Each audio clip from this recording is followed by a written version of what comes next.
Hello, welcome to the video. നമ്മൾ computational intelligence എന്താണെന്നൊക്കെ നമ്മൾ കഴിഞ്ഞ വീഡിയോയിൽ പറഞ്ഞതാണ്. അപ്പോൾ ഇന്നത്തെ വീഡിയോയിൽ നമ്മളതിൻ്റെ അപ്ലിക്കേഷൻസാണ് പഠിക്കുന്നത്. അപ്ലിക്കേഷൻസ് ഓഫ് കമ്പ്യൂട്ടേഷണൽ ഇൻ്റലിജൻസ്, അതായത് ഏതൊക്കെ മേഖലകളിലാണ് നമ്മളുടെ കമ്പ്യൂട്ടേഷണൽ ഇൻ്റലിജൻസിൻ്റെ പ്രാധാന്യം അല്ലെങ്കിൽ അതിൻ്റെ ആയിട്ടുള്ള ഒരു കയ്യൊപ്പ് എവിടേക്കാണ് ഉള്ളതെന്ന്, നമ്മുടെ റിയൽ ലൈഫിൽ എവിടേക്കാണ് അത് ഉപയോഗിക്കുന്നതെന്നുള്ളതാണ് നമ്മൾ പഠിക്കാൻ പോകുന്നത്. അപ്പം ഇതിൽ പറയുന്നുണ്ട് ബയോമെട്രിക്സ്, റോബോട്ടിക്സ്, കമ്പ്യൂട്ടർ വിഷൻ, ഇങ്ങനെ കുറച്ച് മേഖലകൾ നമുക്ക് പഠിക്കാനുണ്ട്. അപ്പോൾ ഓരോന്നും നമുക്ക് എന്താ നോക്കാം, എന്തൊക്കെയാണ് അപ്ലിക്കേഷൻസ് നോക്കാം. ഫസ്റ്റത്തെ അപ്ലിക്കേഷനായിട്ട് പറയുന്നതാണ് ബയോമെട്രിക്സ്. ബയോമെട്രിക്സ് എന്ന് വെച്ചാൽ എന്താണ്? ഇപ്പോൾ ഒരു വ്യക്തിയെ തിരിച്ചറിയാനായിട്ട് അയാളുടെ ശാരീരികമായിട്ടോ പെരുമാറ്റപരമായിട്ടോ ആയിട്ടുള്ള പ്രത്യേകതകൾ ഉപയോഗിക്കുന്ന സാങ്കേതിക വിദ്യയാണ് ബയോമെട്രിക്സ്. നമ്മുടെ ഹ്യൂമൻ ബോഡിയിലുള്ള എന്തെങ്കിലും പ്രത്യേകതകൾ ഉപയോഗിക്കുക. ഇപ്പോൾ ഒരു ഉദാഹരണം പറയുകയാണെന്നുണ്ടെങ്കിൽ നമ്മുടെ ഫിംഗർ പ്രിൻ്റൊക്കെ നോക്കി ഐഡൻറ്റിഫൈ ചെയ്യാനായിട്ട് പറ്റും. അതുപോലെ ഫേസ് റെക്കഗ്നിഷൻ, അതുപോലെ ഐറിസ്, നമ്മുടെ കണ്ണിലുള്ള ഐറിസിൻ്റെ പാറ്റേൺസ് യൂസ് ചെയ്തിട്ട് നമുക്ക് നമ്മുടെ ബോഡി ഐഡൻറ്റിഫൈ ചെയ്യാം. അതുപോലെ വോയിസ്, അതുപോലെ സിഗ്നേച്ചർ, ഇതൊക്കെ എന്താണ്, കമ്പ്യൂട്ടേഴ്സിനും പറ്റും. അപ്പോൾ അതാണ് ബയോമെട്രിക്സ് എന്ന് പറയുന്നത്. ഇനി എങ്ങനെയാണ് ഇപ്പോൾ ഒരു ഉദാഹരണത്തിന് ഫിംഗർ പ്രിൻറ്റ് സ്കാനർ ഉപയോഗിച്ചിട്ടാണ് നമ്മൾ ഐഡൻറ്റിഫൈ ചെയ്യുന്നതെന്നൊക്കെ നമ്മൾ പറഞ്ഞല്ലോ. അപ്പോൾ അതിലെന്താണ്, നമ്മളുടെ വിരൽ സ്കാൻ ചെയ്യുന്നു, ആ വിരലിൻ്റെ പാറ്റേൺ ക്യാപ്ചർ ചെയ്യുന്നു, ആ പാറ്റേൺ ഒരു ഡിജിറ്റൽ ഫോമിലേക്ക് മാറ്റുന്നു, ഡാറ്റാബേസിൽ സൂക്ഷിച്ചിരിക്കുന്ന ഫിംഗർ പ്രിൻ്റായിട്ട് കമ്പയർ ചെയ്യുന്നു, മാച്ച് ആണെങ്കിൽ ആ വ്യക്തിയെ തിരിച്ചറിയുന്നു. ഇങ്ങനെയാണ് നമ്മളിപ്പം പഞ്ചിങ്ങൊക്കെ ചെയ്യില്ലേ, അപ്പോൾ നമ്മളാണ് എന്ന് മനസ്സിലാക്കുന്നത് അങ്ങനെയാണ്. അപ്പോൾ ഇതാണ് ബയോമെട്രിക് ആ ഒരു മേഖലയിൽ കമ്പ്യൂട്ടേഷണൽ ഇൻ്റലിജൻസിൻ്റെ ആ ഒരു കഴിവുള്ളത്.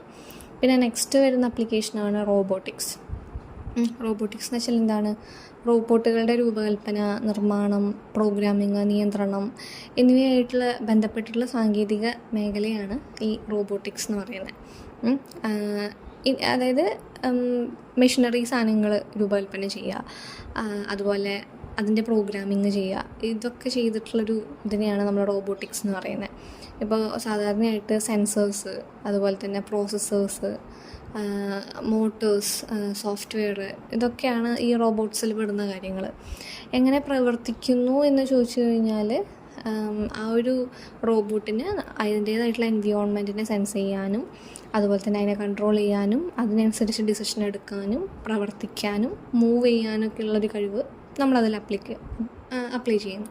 അപ്പോൾ അതിനെ ആണ് നമ്മൾ റോബോട്ടിക്സ് എന്ന് നമ്മൾ പറയുന്നത്. ഇനി റോബോട്ടിക്സിൽ നമ്മൾ പറയുമ്പോൾ, ആ റോബോട്ടിക്സ് എന്ന് പറയുന്ന ആ ഒരു മേഖല അല്ലെങ്കിൽ ആ ഒരു കാര്യം കുറച്ച് ഇൻഡസ്ട്രീസിൽ യൂസ് ചെയ്യുന്നുണ്ട്. ഏതൊക്കെ മേഖലകളിലാണ് റോബോട്ടിക്സ് അപ്ലൈ ചെയ്തിട്ടുള്ളതെന്ന് ഇവിടെ തന്നിട്ടുണ്ട്. Uses in vehicle manufacturing industry, അതായത് വെഹിക്കിൾ മാനുഫാക്ചർ ചെയ്യുന്നിടത്ത് ഒരു റോബോട്ടിക് ആംസൊക്കെ യൂസ് ചെയ്തിട്ടാണ് ആ മാനുഫാക്ചറിങ് പ്രോസസ്സ് അവിടെ നടക്കുന്നത്.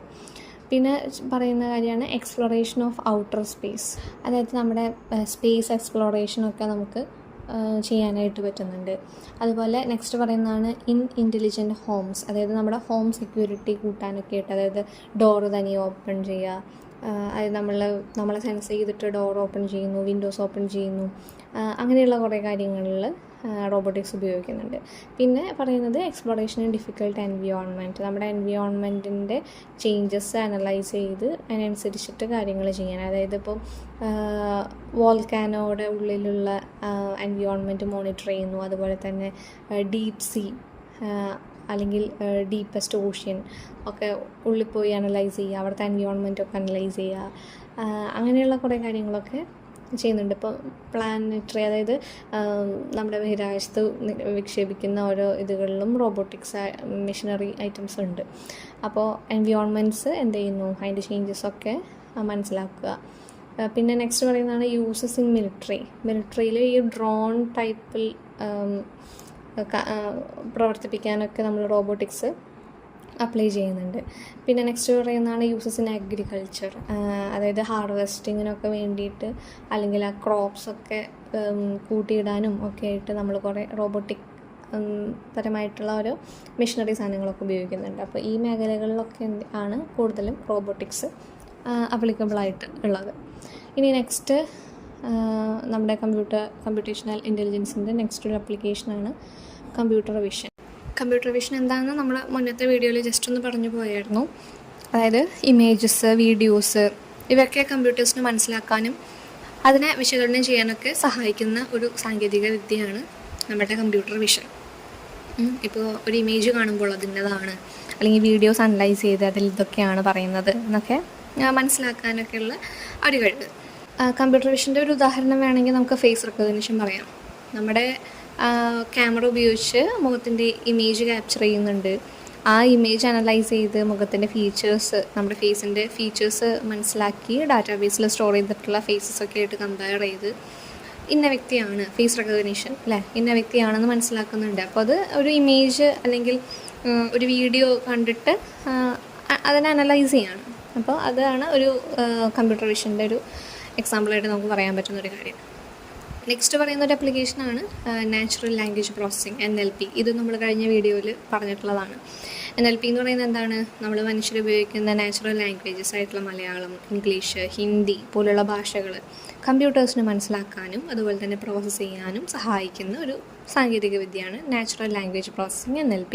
അതിൽ എഴുതുന്ന, ഹാൻഡ് റിട്ടൺ ആയിട്ട് എഴുതുന്നതാണെങ്കിലും നമ്മൾ പറയുന്ന സ്പീച്ച് റെക്കഗ്നിഷൻ ആണെങ്കിലും അതൊക്കെ ചെയ്യുന്നത് NLPയുടെ ഒരു ഇതിലാണ്. ഇനി NLP കൂടുതൽ ഉപയോഗിക്കുന്നത് നമുക്കറിയാം ഗൂഗിൾ അസിസ്റ്റൻസ്, അതുപോലെ Siri, chat bots, Google translate, voice assistance, അതുപോലെ ടെക്സ്റ്റ് പ്രെഡിക്ഷൻ, ഈ മേഖലകളിലൊക്കെ നമുക്ക് കാണാൻ പറ്റും NLPയുടെ ഉപയോഗങ്ങൾ. അപ്പോൾ ഇന്നത്തെ വീഡിയോയിൽ ഇത്രയും ആപ്ലിക്കേഷൻസാണ് നമ്മൾ പറയുന്നത്. നെക്സ്റ്റ് വീഡിയോയിലായിട്ട് നമുക്ക് ബാക്കിയുള്ള കമ്പ്യൂട്ടേഷണൽ ഇൻ്റലിജൻസിൻ്റെ ആപ്ലിക്കേഷൻസ് കൂടെ നമുക്ക് പറഞ്ഞ് ഈ ചാപ്റ്റർ അവസാനിപ്പിക്കാം.